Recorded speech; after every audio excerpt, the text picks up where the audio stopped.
안녕하십니까, 이진우입니다. 미국의 물가 상승률이 좀 누그러지는 조짐을 보이면서 주가가 오르고 있습니다. 그동안 증시를 괴롭히던 연준의 금리 인상 속도가 다소 누그러질 거라는 기대가 반영되고 있는 걸 텐데요. 그러나 아직은 신중해야 한다는 시장의 경계감도 여전합니다. 오늘 센터뷰 시간에는 이런 상황에서 투자자들은 또 어떤 투자 포인트를 들여다보고 변수를 고민해야 될지, 어떤 대응이 필요할지 들어보겠습니다. 올해 프로야구팀 쓱 랜더스가 와이어 투 와이어로 통합 우승하는 대기록을 세웠다고 하죠. 흥미로운 건 이 쓱 랜더스는 창단한 지 불과 2년밖에 안 된 구단인데요. 야구단을 플랫폼화한 게 우승의 요인이라는 분석이 나오고 있습니다. 오늘 블루칩 신기주 시간에는 이 쓱 랜더스의 혁신이 어떻게 이루어졌는지 뒷이야기 좀 들어보겠습니다. 손에 잡히는 경제 플러스 광고 듣고 시작합니다. 미국의 물가 상승세가 좀 꺾이는 것 같다는 소식 때문에 지난 주말 금요일에는 크게 올랐던 우리 증시가 오늘은 보합권에서 거래되고 있습니다. 앞으로 주식시장에는 어떤 변수가 남아있을지 오늘 센터뷰 시간에 자세하게 들어보겠습니다. 신한금융투자 이선엽 부장님, 어서 오세요. 안녕하십니까? 예, 미국의 선거도 끝났고 미국 선거 끝나면 좀 주식시장 나아질 거다라는 이야기 했었고, 물가도 마침 때마침 상승세가 약간 좀 둔화되는 것 같고, 환율도 우리나라 환율 떨어지고 있고, 이래저래 다 좋은 소식만 일단은 들리는데 시장 상황 어떻게 보십니까? 말씀 주신 대로 생각보다 호재들이 겹쳐서 나오다 보니까 예, 반등세도 굉장히 컸다라고 봐야 될 것 같습니다. 우선 미국의 중간 선거가 우리한테는 나쁠 것 없는 방향으로 전개되고 있는 부분들. 우선 이제 공화당이 어쨌든 한쪽을 가져갔죠. 하원을 가져갔기 때문에 앞으로 IRA라고 불리는 인플레이션 감축 법안과 관련해서 뭔가 완화적인 조치가 있지 않겠냐는 일단 기대감들이 현재 시장에서 살아있는데, 물론 이제 아직까지는 기대감이긴 합니다만 공화당은 IRA 미국에서 만든 그 법안에 대해 반대하는 입장이었어요. 반대하긴 했는데요. 뭐 자동차 전반에 대해서 반대한 건 아닌데 전체적으로 놓고 보면 어쨌든 간에 어제 이제 서로 그 한미 정상이 만나지 않았습니까? 예. 그래서 세부 내용과 관련해서 그래도 그 미국에 투자하는 기업들에 대해서 뭔가 당근을 줄 것처럼 이제 조금씩 제시가 되고 있기 때문에 뭐 뚜껑은 열어봐야 되겠지만 또 바이든이 이 정책을 중간 선거용으로 이용하려고 했는지 여부에 따라서 예. 많이 달라질 수 있기 때문에 그런 점도 일단은 감안이 될지 않을까라는 생각을 하고 있고요. 미국에서 직접 제조되지 않는 전기 자동차는 아무리 한국산이라도 미국에 투자 많이 하겠다고 약속한 한국 거라도 보조금 못 주겠다는 게 IRA. 그렇게까지는 아니었었고 미국에서 만들면 되긴 하는데 시기가 문제죠. 한국 자동차들 같은 경우는 아무래도 지금 공장이 없고 향후에 이제 2년 뒤에 공장을 짓게 되는데, 그 법안에 따르면 지금 당장 향후에 투자한다고 하더라도 올해부터 시작해서, 그러니까 지금부터 시작을 해서 그 법안을 적용을 시켰으니 지금 당장 미국에 공장 없는 한국 기업들 같은 경우는 굉장히 좀 안타깝죠. 못 받는 거죠. 왜냐면 이게 초기에 들어가서 시장 점유율이 굉장히 중요한데 현 상황에서 한 2, 3년간 이렇게 보조금을 못 받게 돼서 미국 자동차 중심으로 점유율이 올라가지면 한국 입장에서는 굉장히 불리한 상황이 전개가 될 수 있습니다. 그래서 그걸 재고를 좀 해달라. 맞습니다. 그래도 우리가 향후에 투자를 하니까 투자하는 기업들 같은 경우는 기간을 조금 유예해달라고 얘기를 하는 게 우리의 주장이라고 봐야 되겠죠. 그런데 거기에 관한 좋은 소식이 있을 수도 있는 분위기다. 분위기는 그렇습니다만, 정상회담도 하고. 물론 이제 현지에서는 기본적으로 이와 관련해서 약간 회의적인 분위기들이 여전히 높은 게 사실인데요. 그래도 일단은 뭐 중간 선거가 끝났으니까 모든 희망을 버리기보다는 그 세부 내용이 어떻게 되는지를 한번 지켜볼 필요가 있겠습니다. 더 나빠질 일은 없다. 네. 그럼에도 불구하고 시장에서는 경계감을 늦춰서는 안 된다는 이야기도 나오고 있는 것 같아요. 네. 그 논리는 뭡니까? 기본적으로 지금 물가가 하락을 해서 연준이 예상보다 이제는 0.75%가 아니라 12월에 0.5%를 낮춰야 된다는 얘기를 하는데, 사실 미국의 물가가 낮아지고 있다라는 또 다른 표현이 미국의 경기가 안 좋아지고 있다는 얘기하고 같은 얘기입니다. 미국이 물가가 높을 때 미국의 물가를 잡기 위한 수단이 수요를 훼손시키는 거였고, 그 수요를 훼손시킨다라는 또 다른 표현이 미국 경기가 안 좋아진다는 얘기가 되는 거니까, 그렇게 되면 내년에 경기가 안 좋아진 만큼 수요가 감소한 만큼 기업들의 이익이 현재보다 감소할 가능성이 훨씬 더 커지는 거 아니겠습니까? 네. 따라서 현재 상황에서 놓고 보면 물가는 잡혔을지 모르지만 그 잡히는 물가의 또 다른 이름이 경기 침체고 그걸 주식시장이 반영해야 되는 게 아직까지 남았기 때문에 현재 상황에서 지수가 이렇게 크게 반등을 했다고 하더라도 마냥 좋아할 만은 아니다라고 지금 시장에서는 얘기들 하고 있는 거죠. 참 주식시장 설명 듣다 보면 이럴 때가 가장 이해가 안 되는구나 하는 생각이 드는 게 그렇다면 물가 오르는 것 때문에 그동안 주가가 내렸다고 했는데 물가 오른다는 건 뒤집어 말하면 미국 경기 좋다는 얘기 아닙니까? 예, 그렇습니다. 그럴 때는 미국 경기 좋은 거는 또 무시하고 나쁜 소식만 물가 오른다는 그것만 붙잡고 고민하다가 그 물가 문제가 해결되어 가네요? 어떡합니까, 센터장님? 그러면 그렇다면 그거는 미국의 경기가 안 좋다는 뜻이니 또 나쁜 것이니라. 그러면 주식시장은 뭐 1년 내내 안 좋습니까? 그렇진 않고요. 어쨌든 지금 상황에서 물가가 내려가고 그로 인해서 경기가 안 좋아지면 이전과 달라지는 점들이 몇 가지가 있습니다. 첫 번째는 올해 내내 우리가 힘들었던 이유를 보면 예상보다 물가가 높았던 것도 사실입니다. 예. 그런데 그로 인해서 경기도 안 좋아지고 사실 주가도 많이 빠졌지 않습니까? 그럼 이전 같으면 우리가 주가도 많이 빠지고 경기도 안 좋아질 거라면 사실 연준 풋에 대한 기대, 즉, 이 정도면 연준이 이제 금리를 내려줄 거야. 또는 돈을 찍어줄 거라는 기대가 있어서 예. 브레이크 역할을 해줬었거든요. 예. 근데 올해 내내 보시면 경기가 안 좋아도 뭘 해도 오히려 연준이 금리를 더 올릴 거야. 왜냐하면 주가 빠지는 요인이 물가가 더 올랐기 때문이니까 네네. 이게 주가는 더 빠지는데 연준에 대한 기대보다는 오히려 연준이 우리한테 이제 망치로 한 대 더 때리는 그런 상황이다 보니까 굉장히 어려웠던 거죠. 그 망치가 좀 약해지지는 않을까 하는 약해질 가능성이 높고 내년에 본격적으로 미국 경기가 부러지는 모습이 나오면 예. 연준은 반드시 돌아설 수밖에 없습니다. 물론 아주 섣부르게 돌아서진 않겠죠. 상당 부분 연준에서도 금리를 올리고 나서 일정 수준 금리를 유지한다고 했으니 바로 정책 전환에 대한 기대가 바로 나오진 않겠지만 네. 어쨌든 경기가 안 좋아지면 어느 순간에 이제 금리를 내릴 수밖에 없다는 기대가 형성될 수밖에 없거든요. 예. 그럼 내년에는 올해와는 다르게 경기가 안 좋긴 하지만 일정 수준 안 좋아지고 나면 연준이 다시 정책을 전환할 수 있으라는 기대가 조만간 또 생기게 됩니다. 그래서 하락폭이 있다고 하더라도 올해만큼은 아니다라고 보셔야 될 것 같고요. 예. 더더욱 중요한 건 이런 것 같습니다. 많은 그 시장에서 워낙 우리가 미국만 집중했기 때문에 미국 경기 안 좋은 것만 지금 많이 고려들 하시는데 내년에 주식시장을 볼 때는 이것 외에도 감안해야 될 게 참 많은 것 같아요. 네. 자, 미국 경기는 좋지만 사실 또 한켠에선 경제가 회복되는 모습을 보이죠. 거기가 중국입니다. 최근에 중국에서 코로나와 관련된 봉쇄 정책을 최근에 감염자 수가 늘어나고 있는데도 불구하고 지속적으로 풀고 있죠.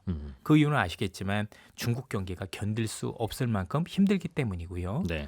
중국 경기 봉쇄에 대한 기대가 아니라 실제 정책적으로도 풀고 있고 이게 점진적으로 올라오게 되면 미국이 경제가 안 좋은 상황에서 중국의 경기가 회복되니 예. 다는 아니더라도 상당 부분 미국 경기 충격을 우리는 완충할 수 있다는 걸 우선적으로 볼 수가 있다라는 게 굉장히 중요한 것 같고요. 두 번째는 어쨌든 간에 최근에 이와 관련해서 각국의 정부 소비, 즉 앞서 말씀드렸던 미국이 안 좋아진다는 얘기는 미국의 민간 소비가 안 좋아지는 거잖아요. 예. 그런데 한켠에서 정부 소비는 살아있어서 이전의 하락장과는 다르게 민간 소비의 후퇴 그리고 정부 소비의 전진 이런 부분들이 또 상당 부분 완충해 줄 것 같아요. 예를 네. 들어서 사우디의 네옴시티도 정부 소비죠. 아주 섣부른 기대긴 하지만 우크라이나의 재건 수요도 정부 수요입니다. 앞서 말씀 주셨던 미국의 인플레이션 감축법도 정부 소비에 해당이 되고 또 유럽에 있는 리파워 EU라는 에너지 전환 정책도 정부 소비입니다. 그러면 민간 소비가 줄어드는 만큼 정부 소비가 좋아질 수 있으니 상당 부분 주식시장 입장에서는 경기가 안 좋아지는 만큼 주식시장이 빠질 가능성은 이러면 작아 보이는 거죠. 또 많은 분들이 내년에 미국의 어떤 그 굉장히 경기가 안 좋아질 거여서 기업 실적이 안 좋을 거라고 예상을 하는데 저도 거기에 동의를 합니다. 예. 안 좋아지는 정도가 근데 예상보다 덜할 가능성이 높습니다. 첫 번째는 달러가 약세로 돌아섰던 점 굉장히 중요한데 미국 기업들 대부분이 매출이 해외에서 3분의 2가 일어나거든요. 올 상분기에 미국 기업들 매출이 크게 줄어들고 이익이 줄어든 원인 중에 하나가 달러 강세였었어요. 예. 그러면 지금처럼 달러 약세로 돌아서면 그 부분들이 일정 부분 상세가 될 수 있고요. 두 번째는 잘 아시다시피 미국이 엄청난 구조조정을 하고 있죠. 예. 비용을 줄이고 있습니다. 그래서 매출이 늘어나는 건 아닌데 비용에 따른 구조조정 비용이 가만히 되면 생각보다 나쁘진 않을 것 같다.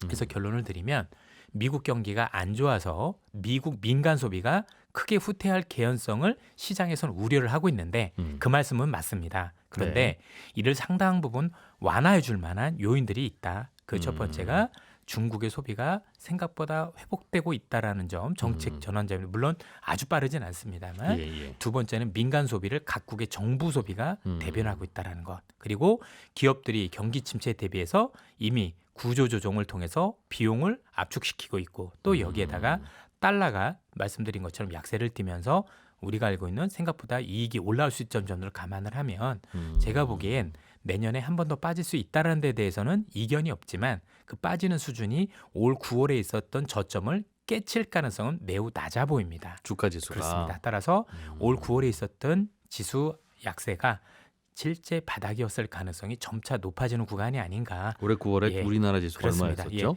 물론 이제 앞으로 나올 수 있는 변수들이 너무 많고 뭐 여러 가지들이 있기 때문에 뭐 섣부르게 지금 얘기하기는 그렇지만 전반적으로 놓고 봤었을 때는 미국 경기 위축에 따른 우려만 볼 게 아니라 그 반대편에서 일어나는 완충제들도 제가 볼 땐 봐야 될 필요가 있지 않을까 싶네요.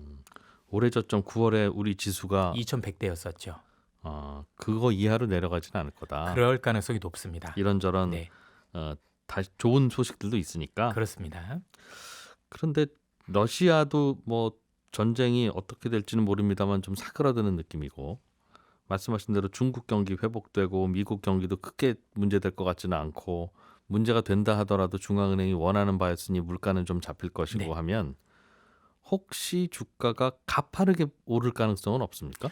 현재 그럴 가능성은 예상보다는 낮은 게 여기서 만약에 주가가 더 계속해서 오르게 되면 사실 미국의 소비가 죽지 않으면서 물가가 재워지질 않아요. 다시 올라요? 그렇습니다.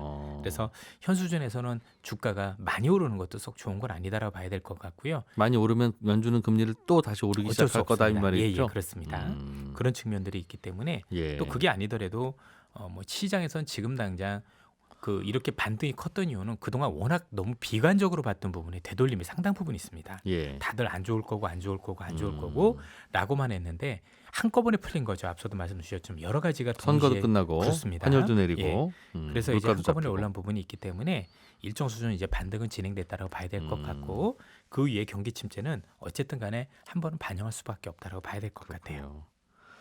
그러면 금리는 어떻게 움직일 것 같습니까? 미국은 그래도 꽤 내년 상반기에는 올릴 것 같다는 쪽이십니까?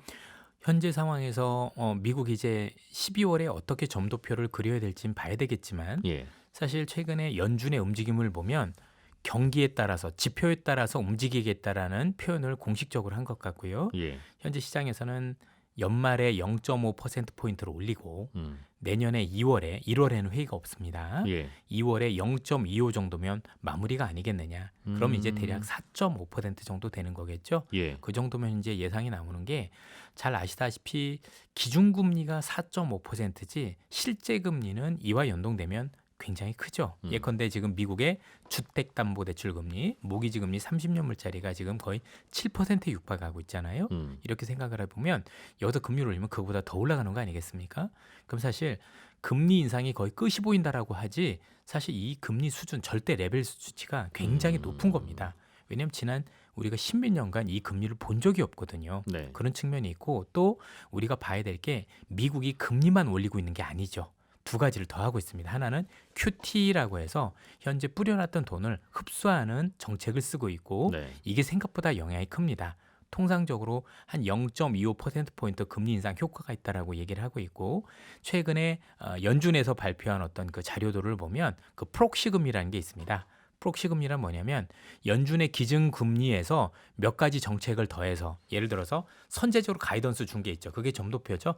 우리는 올해 이만큼 올릴 수 있어. 예. 그런 부분들하고 지금 말씀드렸던 QT, 돈을 걷어들인 정책까지 합해봤더니 3% 금리일 때 5.2% 효과를 내더라라는 보고서를 냈거든요. 그럼 실제 우리가 체감하고 있는 거는 기준금리상으로도 3%대 5.2였어요. 근데 지금 4%가 넘으니까 6% 이상의 금리가 되는 거죠. 그러면 시장에서 이런 얘기들 하죠. 미국이 물가 잡으려면 6% 이상 금리를 올려야 돼. 사실은 거기까지 이미 온 겁니다.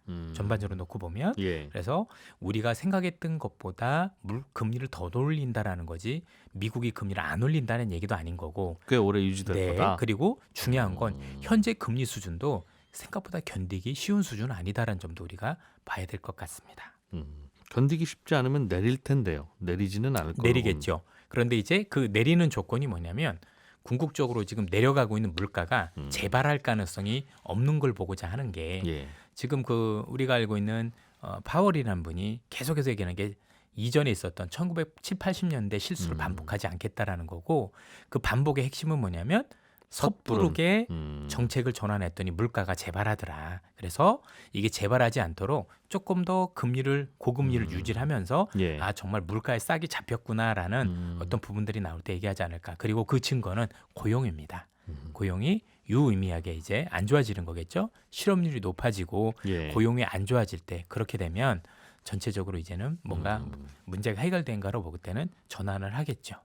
우리나라 금리는 같이 따라갈까요? 지금 우리나라뿐만 아니라 여러 나라들이 미국이 금리 올라가니까 안 쫓아갈 수도 없고 쫓아가자니 미국 경기야 저렇게 좋고 버틸만 하지만 우리는 경기 좋았던 적이 없는데 따라갈 수도 없고 안 따라갈 수도 없고 뭐 끌려가다가 지금 경기는 더 나빠지고 그런 상황이라더라고 가지고요. 우리나라를 비롯해서 이미 몇몇 국가들이 미국의 정책의 큰 방향에서는 동조하지만 스텝에 있어서는 좀 다른 움직임을 보일 가능성을 연보이고 있습니다. 예. 그러니까 미국이 두 발짝 뛰면 우리 한 발자국 뛰겠다라고 의견들을 비췄는데요.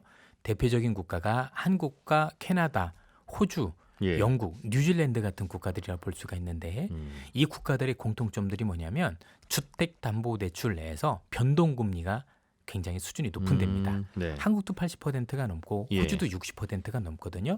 참고로 미국 같은 경우는 고정금리가 거의 대부분이고 네. 주택담보대출 금리가 변동금리가 10% 이하로 돼 있습니다. 시중금리 올라가도 새로 집 살 분들만 고민이지. 네, 맞습니다. 기존에 있던 분들은 사실 금리에 대한 부담이 별로 없는 거죠. 예. 그런데 한국이나 지금 말씀드렸던 영연방 국가들 중심으로는 워낙 주택담보대출 금리가 변동금리 폭이 크기 때문에 이제 미국이 올린다고 똑같이 그 스텝을 밟게 되면 사실 금융위기 가능성이 굉장히 커지는 거죠. 네. 금융위기라 하면 부동산이 연착륙이 아니라 경착륙을 하게 되고 그로 인해서 은행권이 망가지면서 금융시장의 신용경색이 오는 현상을 말하는데 예. 이걸 방지하기 위해서 이제는 미국과 다른 움직임을 보이겠다는 의지들을 이미 보이기 시작을 했고요. 앞서 말씀드린 국가들 보시면 예상보다 금리를 덜 올리고 있죠. 그래서 아마도 미국이 더 올린다라고 해서 반드시 따라 올리는 그림은 이제는 아닐 거다라고 보셔야 될 것 같고 한국은행도 그런 의지를 조금씩 비춰가고 있는 모습입니다. 그게 시장에서 그렇게 예상하는 바입니까? 아직 한국은행은 우리가 통화 정책은 독립되어 있을지 몰라도 즉 정부로부터는 독립되어 있을지 몰라도 미국으로부터는 독립되어 있지 않은 네. 것 같다. 그런 말씀은 주셨지만 예. 이미 지난번 금통에서 벌써 금리 인상에 그 폭에 반대하는 분들이 한 분도 아니고 여러 분이 나오셨죠. 금통위원들 중에서 예. 뭐 신성한 교수님부터 시작을 해서 몇 분이 나오셨는데 통상 한국은행 같은 경우는 이 금통위에서 한두 분이라도 이렇게 반대를 하게 되면 향후 통화 정책을 미리 예고하는 겁니다. 우리가 이전엔 그 다음부터는 이 정도까지 가지 않을 거라는 걸 예. 이미 보여주셨고 또 이창용 총재께서도 어제 오늘 그 발언을 통해서 놓고 보면 미국 물가에 대해서 조금 이제 긍정적인 뷰로 약간은 좀 뉘앙스를 내붙이셨습니다. 안심할 만하다 이거죠. 예, 우리가 미국을 안 쫓아갈 수는 없는데 그걸 감안하면 우리가 이제 그렇게 굉장히 크게 올리지 않아도 될 만한 상황이 오는 게 아니냐라는 조심스러운 얘기를 제가 볼 때 우회적으로 하신 것 같아요. 이런 것들을 감안하면 전반적으로 놓고 봤을 때 미국이 올리는 만큼 따라갈 가능성은 지금 매우 낮은 게 아닌가라고 추정을 해볼 수가 있을 것 같습니다. 오늘 이야기 쭉 들어보면 주식을 갖고 있는 분들은 지금 팔 것까지야 없는 것 같은데 그동안 겨울 견뎠으니 주식을 많이 비워놓고 현금 비중 높으신 분들은 좀 공격적으로 사 들어가도 될 만한 시기입니까? 아니면 좀 더 기다려야 돼요? 지금까지 하셨다라면 지금 공격적으로 사는 것보다는 예. 분명히 앞으로는 시장의 색깔이 많이 변할 거거든요. 지금까지는 많이 빠진 기업들도 올라왔지만 여기서 한 번 더 내리고 나서 올라온다라면 그 뒤부터는 새로운 주도주들이 많이 나오겠죠. 예. 그 주도주를 탐색하는 어떤 기간으로 한번 여기시는 게 어떨까 싶습니다. 알겠습니다. 신한금융투자의 이선엽 부장과 함께 최근 주식시장 이슈들 들어봤습니다. 고맙습니다. 예, 감사합니다. 예, 광고 잠깐 들으시고 저희는 2부에서 돌아오겠습니다. 블루칩 기업들의 이슈 그리고 투자 이야기들을 들어보는 블루칩 신기주 시간인데요. 오늘은 창단 2년 만에 정상에 선 프로야구팀 쓱 랜더스의 혁신에 대한 이야기 들어보겠습니다. 더밀크 코리아의 신기주 부대표님 나오셨습니다. 어서 오세요. 네, 안녕하세요. 이 코너 이 시간에는 주로 기업들 얘기해 주셨는데 네. 생각해보니 프로야구단도 뭐 기업 같은 거 아니겠느냐. 뭐 그렇죠. 뭔가 네, 색다르고 혁신적인 뭔가가 일어나면 충분히 내 이야기거리다. 네. 네. 그런 메시지인 것 같아요. 스포츠 비즈니스라고 하잖아요. 예. 근데 사실 지금 말씀하신 것처럼 쓱 랜더스가 굉장히 재밌는 거 보여주고 있어요. 특히 이제 와이어 투 와이어 우승했다고 하는데 그게 무슨 말입니까? 와이어 투 와이어. 이게 원래 경마 용어거든요. 그 경마 출발선에 철사가 있었고요. 예. 그 결승선에도 철사가 있어서 네. 그러니까 출발했을 때부터 1등으로 출발해서 한 번도 결승선 놓치지 철사도, 않고. 네, 결승선 철사도 1등으로 끊으면 그러면 이게 와이어 투 와이어다였는데 이게 많은 스포츠 비즈니스에 이제 확산되면서 그러니까 이제 이번에 쓱 랜더스가 어떻게 했냐면 정규 시즌 1등하고 그리고 한국 시리즈 1등을 했는데 요걸 야구 좋아하시는 분 다 아실 텐데 4월 2일 날 야구 시즌 개막하고 나서 초반에 쓱 랜더스가 10연승을 했었어요. 예. 그러니까 앞서 나간 거죠. 그러니까 한다름에. 그리고 나서 압도적으로 한국 시리즈에서도 우승을 하니까 와이어 투 와이어 우승이다라는 얘기를 하는데요. 네. 근데 이게 하나가 더 있어요. 와이어 투 와이어 더하기 가장 인기 팀이었는데 올해 2022년 야구 시리즈에서 그 홈 관중수 1등이 쓱 랜더스거든요. 그러니까 쓱 랜더스가 1년 동안 모은 관중이 72경기가 홈 경기인데 한 140경기 하니까 절반이 홈 경기잖아요. 거기서 한 100만 관객을 모았습니다. 그러니까 이게 좀 특별한 숫자이긴 한데 여기는 그 지역 기반이 어딘가요? 인천이죠. 네. 그러니까 이게 말씀하신 것처럼 인천에서 1등 관중수가 나오기가 생각보다 쉽지 않거든요. 그러게요. 서울팀이라면 원래 뭐 인구 네. 많으니까 맞아요. 홈 네. 관중들은 많을 수 있는데 그러니까 이제 LG하고 두산처럼 연고지가 서울인 팀은 그러면 뭐 대부분 관중수가 많다고 봐요. 예. 이번에도 2등은 LG거든요. 그런데 그리고 3등 뭐 롯데가 합니다. 롯데는 야도라고 하는 부산이 이제 연고지니까. 그런데 인천에서는 이제까지 연고지 구단이 뭐 산미, 청보, 태평양, 현대, SK까지 굉장히 많았는데 한 번도 1등을 해보지 못했는데 이번에 1등을 했다는 거예요. 예. 그러니까 무슨 얘기냐면 우승을 한 거 넘어서 관중수 우승까지 했다고 하면 이게 프로야구잖아요. 예. 상업적인 목적까지 달성했다고 하면 완벽한 우승이라고 할 수 있으니까 좀 특별한 부분이 있는 겁니다. 다 했네요. 결국 쓱 랜더스가 올해는. 그러니까 이제 그 신세계 정용진 부회장, 그러니까 이제 말하자면 그 쓱 랜더스 구단주가 한 얘기가 원하는 건 다 이뤘다, 뭐 이런 얘기를 하긴 했어요. 네. 예. 물론 뭐 그 뒤에는 아직도 배고프다, 뭐 이런 얘기도 있긴 합니다만. 네. 그렇군요. 비결이 뭐냐? 뭐 그런 질문을 다음에 드릴 수밖에 없을 텐데. 이게요, 보통 야구단을 그 소유한 것은 이른바 재벌들이잖아요. 예. 네, 큰 대기업들. 근데 그러면 보통 이 야구단이요, 그 기업 계열사들한테 취급받는 게요, 대부분 계륵이에요. 그러니까 야구단도 계열사 중에 하나로는 치는데. 그렇죠. 그렇긴 한데 기본적으로 이제 기업이니까 돈을 벌어야 되는데 대부분 야구단이 돈을 벌지 못하죠. 예. 그러니까 적자를 보존해주기 위해서 계열사들이 뭔가 수혈이라고 해서 지원을 해주기도 해야 되고 그리고 뭔가 그러니까 존재 이유를 찾아줘야 되는 그러니까 정말 그러니까 인기는 있고 화제는 많이 모으는데 네. 돈을 못 벌어오는 뭐 이런 존재. 이게 사실 프로 야구단이 갖고 있는 늘 모순적인 존재였는데 브랜드 이미지를 높이는 효과는 있지 않습니까? 그렇죠. 근데 사실 보통 얘기하는 게 그거만 갖고 그 돈을 투자해야 되느냐라는 질문을 계열사 사장단 회의 가면 하죠. 아시다시피 사장단 회의라고 하는 게 난타전이잖아요. 내가 잘했니, 네가 잘했냐 이런 거 갖고 평가하고 상대평가 받는데 그러니까 보통 구단에서 구단 단장 뭐 아니면 사장으로 가면 좌천이다. 뭐 이제 이제 메인 뭐 아니다 이런 얘기 듣는 거죠.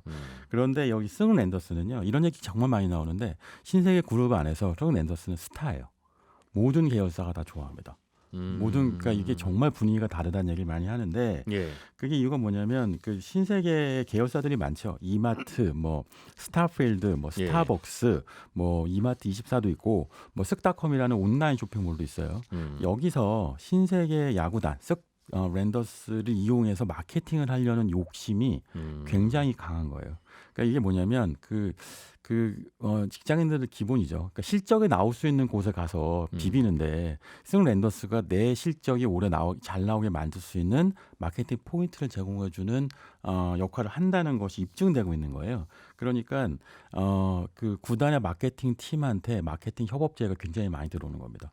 그러니까 예전 다른 구단의 경우에는 마케팅을 억지로 하라고 오너가 떠밀어야지 했는데 신세계 쪽은 그게 아니라 각 실무자들이 쓱 랜더스한테 가서 같이 협업하자고 먼저 제안을 하는 경우들이 많은 거예요.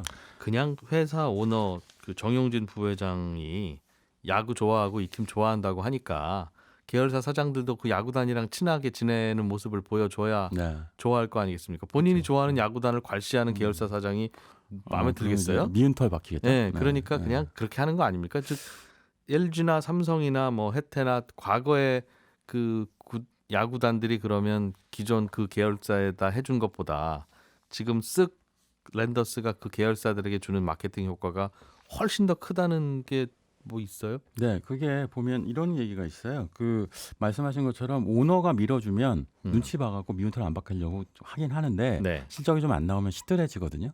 그런데 이제 올해 내내 보면 그 스톤 랜더스하고 했던 그 이마트 계열사들, 신세계 계열사들의 마케팅이 대부분 성공을 해요. 그래요? 뭐 예를 들면 랜더스데이라고 해서 그러니까 이 마케팅이 핵심 원리는 똑같은데요. 그러니까 야구를 보거나 또는 뭐 TV로 직관을 하거나 뭐 구장에 가서 보든 이러면 신세계 관련된 상품들에 대한 할인 프로모션을 해주는 게 그 뭐 이름은 다양합니다. 무슨 데이, 뭐 스쿨 데이, 스타워즈 데이, 웰컴 쓱닷컴 데이 뭐 많은 얘기를 하지만 핵심은 결국 할인 행사인데 이 할인 행사 덕분에 그 해당 제품 또는 해당 플랫폼의 매출이 많게는 20-30%씩 그 날에 오르는 거예요. 그런데 이게 야구팀이랑 무슨 관계가 있어요? 그게 이제 야구단과 연계를 해서 사람들이 이 야구 경기를 직관하면 그러면 또는 현장에 가서 보면 그러면 그걸 통해서 그걸 입증하면 할인을 해줄 수 있게 하니까 참여를 유도하는 거죠. 입장권 들고 가면 깎아주는. 그렇죠. 네, 그러니까 이게 실제로 효과가 나타나니까 계속 반복해서 하게 되는데 유니폼을 한 장 팔아도 랜더스 유니폼을 팔면 뭐 2분 만에 완판이 되기도 하고 보통 선수 유니폼을 파는 게 굿즈에서는 굉장히 인기가 있거든요. 뭐 사실 성 랜더스의 스타 선수, 프랜차이즈 선수는 추신수 아니면 김광현 선수인데 이 선수들 유니폼도 사실 인기가 없으면 안 팔리는데 요거를 그냥 2분, 3분 만에 완판을 시켜버리니까 잘 팔리니까 이게 돈이 벌리게 되는 거죠. 그러니까 쓱닷컴이라고 하는 온라인 쪽에서는 매출이 올해 들어서만 30% 이상 증가했다는 얘기도 있어요. 이거 사러 쓱닷컴 들어갔다가 그렇죠. 또 맞습니다. 단골되기도 하고. 근데 심지어 또 여기서 그 선수들이 그 라이브 커머스라고 하죠. 그러니까 홈쇼핑에 직접 나와갖고 물건을 팔아요. 그러니까 이것도 사실은 새로운 트렌드인데 프로야구 선수들은 물건을 안 판다 했거든요.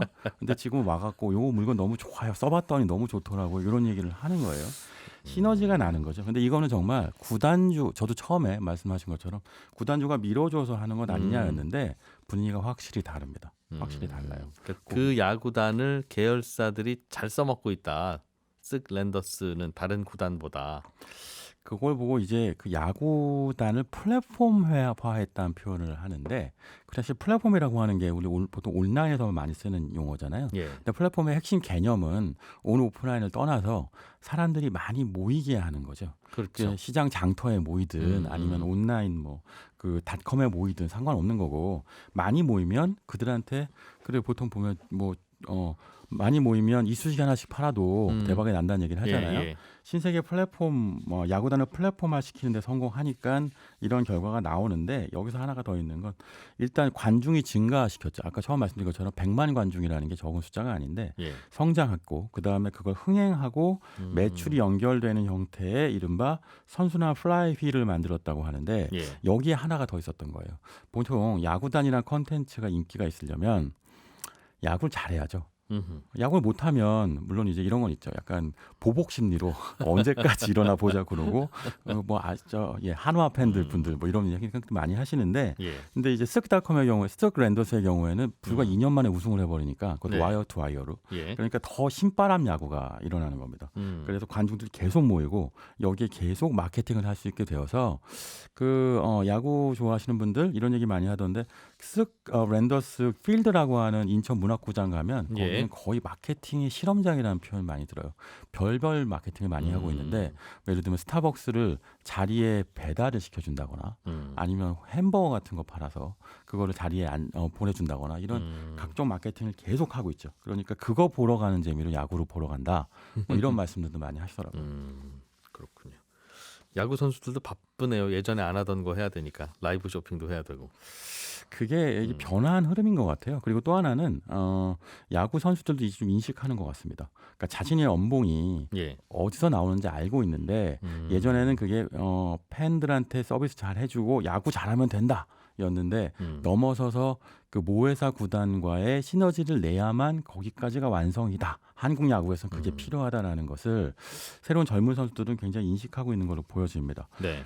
사실 뭐 김광현, 추신수 선수 같은 분들은 연봉이 굉장히 높더라고요. 뭐 추신수 선수는 1년에 연봉 27억이니까 가장 높던데 이렇게 밀어주는 구단에 관련돼서는 뭔가 더 해줘야 한다는 생각들을 한다는 게 분위기가 좋은 거죠. 그러니까 이제 신세계 안에서 마케팅을 하면 선수한테 말 한마디 붙이기가 쉬운 거예요. 그러니까 다른 구단의 경우에는 스타 선수한테 말을 하려고 그러면 막 거치는 경우가 많은데 웬만하면 한다고 하니까 뭐 김광현 선수 같은 경우는 심지어 사비를 털어서 마케팅을 해요. 자기 돈 털어갖고 뭐 신세계 상품하고 연계해서 스타벅스 커피를 내가 뭐 등판해서 이기면 커피 쏘는 거 뭐 이런 걸 합니다. 근데 거기 사비가 들어가거든요. 그러니까 이런 게 사실은 시너지를 내는 여러 가지 요인 중에 하나인 거죠. 그렇군요. 선수들과 구단도 적극적으로 이른바 아르바이트를 한다. 아르바이트인데 사실은 회사 일. 그렇죠. 회사 돈 버는 일을 꼭 야구뿐만 아니라 우리는 야구 열심히 하면 되는 거지. 그리고 등에다 광고 하나 붙여주면 되는 거지. 뭘 더 바라나 하는 분위기가 바뀌었다는. 맞아요. 요게요. 그 최근에 창단된 구단이죠. 최근은 아니라고 할 수 있으나 그 NC 다이노스 있잖아요. 처음에는 굉장히 분위기가 좋았어요. 그런데 최근에 NC 주주들이 뭐라고 그러냐면 김택진 대표한테 주총 가면 야구단 계속 할 거예요라고 좀 물어본다는 얘기가 나와요. 왜냐하면 처음에는 뭐 홍보 효과가 있었는데 지나고 났더니 그 우리 게임 하는 거하고 무슨 관계가 있는지 잘 모르겠다는 거죠. NC에 무슨 야구 게임이 있는 것도 아니고, 그러니까 뭐 구단주가 개인 취미 활동하냐, 뭐 이런 겁니다. 반면에 신세계의 경우에는 실제로 이게 계열사들과의 시너지 효과가 난다는 게 눈에 보이니까 전체적으로 밀어주는 분위기가 되는데, 이게 그 SK 때도, 그러니까 이 신세계 쓱 랜더스의 전신은 SK 와이번스잖아요. SK 와이번스에도 이런 시도를 많이 했는데. 의지는 있으나 잘 되지는 않았습니다. 그러니까 SK 와이번스가 마케팅을 굉장히 잘하는 구단으로 유명했는데 그 이유가 뭐냐면 SK는 기본적으로 주력 산업이 하이닉스잖아요. 반도체를 파는데 시너지를 내고 싶어도 낼 게 없으니까 마케팅을 열심히 할 때 방향이 어떤 거였냐면 사회공헌 마케팅이었어요. 그러니까 SK가 아마 이른바 사회적 공헌을 많이 해요. 뭐 이런 얘기를 하면서 대표적으로 그 실종 아동 이름이 적힌 유니폼을 선수들이 입는다거나 이런 사회공헌 마케팅을 많이 했는데 이렇게 하면 이른바 지속 가능성이 좀 떨어지죠. 그러니까 돈이 벌리지 않고 각 계열사들마다 실무자들한테 실적이 나오지 않으면 그냥 좋은 일 한다 해서 멈추는데 스몰 랜더스는 실제로 돈이 나오는 여러 가지 광고성 마케팅을 해서 효과를 발휘하니까 재미가 있어지고 그게 계속 시너지가 계속 나게 되는 겁니다. 이런 이야기를 다른 구단에 가서 하고 그들이 이 얘기 들으면 이 친구들아 우리도 그렇게 하고 싶은데 일단은 야구를 잘해야 팬들도 모이고 팬들이 모여야 또 마케팅도 하고 마케팅도 하면서 그래야 돈도 들어오고 그래야 다시 또 투자도 하는 선순환이지 야구가 안 되는데 뭘 어떻게 하란 말이냐. 당연히 그런 얘기 할 수 있을 것 같은데 여기는 일단은 그럼 원래 잘하는 팀이어서 그렇습니까? 아니면 일단 투자가 먼저 들어간 겁니까? 잘하는 팀은 맞았는데 이 랜더스로 재창단해서 인수되기 직전 해에는 9등이었어요. 그러니까 잘 못했죠 실적이. 근데 이제 인수되자마자 첫 해에 반응이 좋더니 2년째 1등을 해버리는 건데 그거는 구단에 이제 투자도 있었고요. 그리고 선수들의 어떤 뭐 이제 파이팅도 있었고, 근데 여기에 야구를 굉장히 잘 아는 구단주, 그러니까 정용진 부회장에 대한 평가가 있을 필요가 있을 것 같아요. 무슨 얘기냐면 정용진 구단주가 원래 그 투수였어요. 원래 그 1993년도 정도에 그 굿펠로우즈 사회인 야구팀이라는 곳에서 직접 투수를 했었고요. 사회인 야구팀에서. 근데 실제로 시구를 해보면 자세가 다르다는 얘기를 좀 많이 합니다. 저거는 정말 진심으로 야구를 했었다라는 표현을 해요. 그러니까 이게 무슨 얘기냐면 그 야구라는 것 자체가 요즘은요 데이터 야구가 되나서 예. 그냥 뭐 돈만 넣는 게 아니라 어디에 적재적소에 투자해야 되는지를 야구를 좀 알아야 한다는 얘기를 많이 하거든요. 어디에 투자를 합니까? 그럼 다른 곳은 다른 구단과는 달리 네. 이 쓱 랜더스는 본사가 투자하는 분야가 좀 다른가요? 데이터 야구에 많이 투자를 해요. 그러니까 데이터 야구라는 표현들 들어보셨을 텐데 혹시 영화 보면 예. 그 머니볼이라는 영화 있잖아요. 그 데이터 야구를 다룬 대표적인 영화인데 네. 보면 여기서 데이터 기반으로 어떤 선수에 얼마나 투자하고 어떤 투자를 해야 되고 어떤 포지션이 필요하고 뭐 어떤 선수를 대체로 해야 되고 이런 것들 데이터에 대한 투자를 승 랜더스가 굉장히 많이 합니다. 그걸 원래 SK도 많이 했는데 그걸 확실히 폭증시켜서 투자를 했고요. 그거 보면 대표적인 개념이 이런 게 있어요. 그 윈이라는 개념이 있는데 그 윈 어버브 리플레이스먼트라고 예. 다른 선수보다 대체 선수를 넣었을 때 승리를 기여할 수 있는 기여도 이런 거 분석하죠. 그러니까 이런 식의 데이터 야구를 그러니까 굉장히 잘하는 팀이 승 랜더스라는 평가를 많이 합니다. 네. 이거 뭐 다른 표현도 세이브 매트릭스라는 표현도 쓰는데 여기에 하나 더 하는 것이 이런 세이브 매트릭스 데이터 야구 더하기 데이터 마케팅 야구도 하는 거죠. 그러니까 사실 좀 놀라운 게요. 그 구장에 가면 네. 거기 햄버거 가게도 있고 치킨 가게도 있어요. 근데 예. 그건 다 야구단이 운영하는 게 아니라 외주를 주고 있죠. 예. 그러면 어떤 얘기냐면 야구단은 우리 구장에서 치킨이 몇 마리 팔리는지 어떤 치킨이 팔리는지 어떤 뭐 버거가 팔리는지 데이터가 없는 거예요.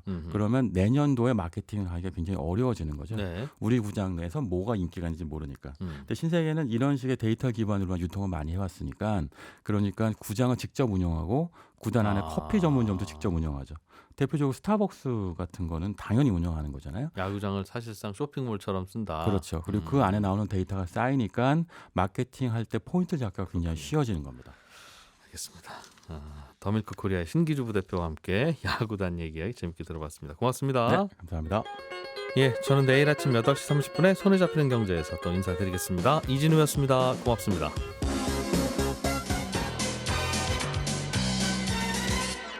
더 깊고 더 재미있는 경제 이야기. 이진우의 손에 잡히는 경제 플러스.